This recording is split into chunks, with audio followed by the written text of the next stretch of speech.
নমস্কার বন্ধুরা, মিঠুর কুকিং চ্যানেলে আপনাদেরকে আবারও স্বাগত।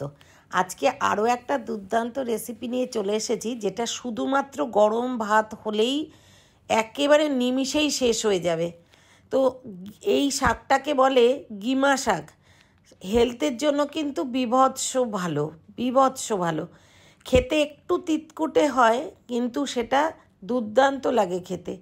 ঠিক আমি যেভাবে পাতাগুলোকে ছাড়িয়ে নিয়েছি, ফুল এবং পাতাগুলোকে আর ডাঁটিগুলোকে ফেলে দিয়েছি, ওইভাবে ছাড়িয়ে ভালো করে ধুয়ে জল ঝরিয়ে নিয়ে একটা বাটিতে নিয়ে নিয়েছি। আপনারাও ওইভাবে নিয়ে নেবেন।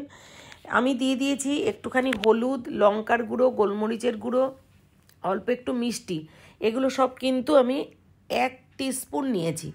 আর 2 টেবিল স্পুন চালের গুঁড়ো নিয়েছি, বাজার থেকে কেনা চালের গুঁড়ো দিয়ে ভালো করে সমস্ত উপকরণ মিশিয়ে নিচ্ছি। এর মধ্যে কিন্তু এখনও জল দেইনি, কারণ শাকটার মধ্যে অল্প অল্প জল ছিল। তো এরপরে আমি হাতের মধ্যে করে অল্প একটু জল, মানে 1 চামচ মতন জল নিয়ে সারা জায়গায় ছড়িয়ে নিয়ে ভালো করে মিশিয়ে নিয়েছি। নেওয়ার পরে আরও 1 টেবিল স্পুন আমি চালের গুঁড়ো দিয়ে ভালো করে মিশিয়ে নিয়ে আরও 1 চামচ জল দিয়ে আবারও ভালো করে পুরোটা মিশিয়ে নিতে হবে, যতক্ষণ না পর্যন্ত সবকটা একসঙ্গে একটা মানে ডো ফর্ম হয়। হালকাভাবে কিন্তু হবে এটা। এরপরে কড়াই গ্যাসে বসিয়ে দিয়ে সাদা তেল গরম করে নিয়েছি।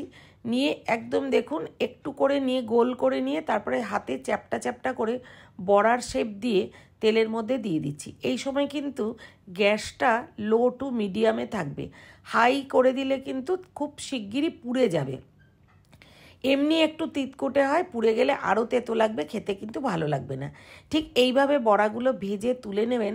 এবং গরম ভাতে যদি কেউ কাঁচা লঙ্কা পছন্দ করেন, সাইডে একটা লঙ্কা নিয়ে নেবেন। বা যারা ঝাল বেশি পছন্দ করেন না, শুধু বড়া আর এই ভাত কখন যে অনেকটা বেশি ভাত খেয়ে ফেলবেন বুঝতেই পারবেন না। আর এই শাকের উপকারিতা হচ্ছে, যারা ডায়াবেটিক বা যাদের কিডনির কোনো প্রবলেম, কোনো রকম সমস্যা, ইউরিনের সমস্যা, তারা কিন্তু এই শাকটা খাবেন, ভীষণ উপকারী। আর এই শাকটা অনেক রকমভাবেই খাওয়া যায়। আমি বড়া করে নিজেরাও খেয়েছি, এই জন্য আপনাদের সাথে শেয়ার করলাম ভিডিওটা। তো ঠিক এইভাবে করে খেয়ে দেখবেন, কেমন লাগে জানাতে ভুলবেন না। আর আমার চ্যানেলটাকে এখনও যারা সাবস্ক্রাইব করেননি, তারা চ্যানেলটাকে সাবস্ক্রাইব করে আমার পাশে থাকবেন এবং বেল আইকনটা প্রেস করবেন, যাতে পরবর্তী ভিডিও দেওয়ার সাথে সাথে আপনাদের কাছে নোটিফিকেশানটা যায়।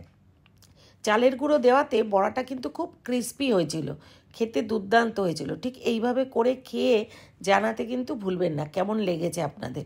আর যারা দেখছেন তারাও জানাতে ভুলবেন না। Thanks for watching.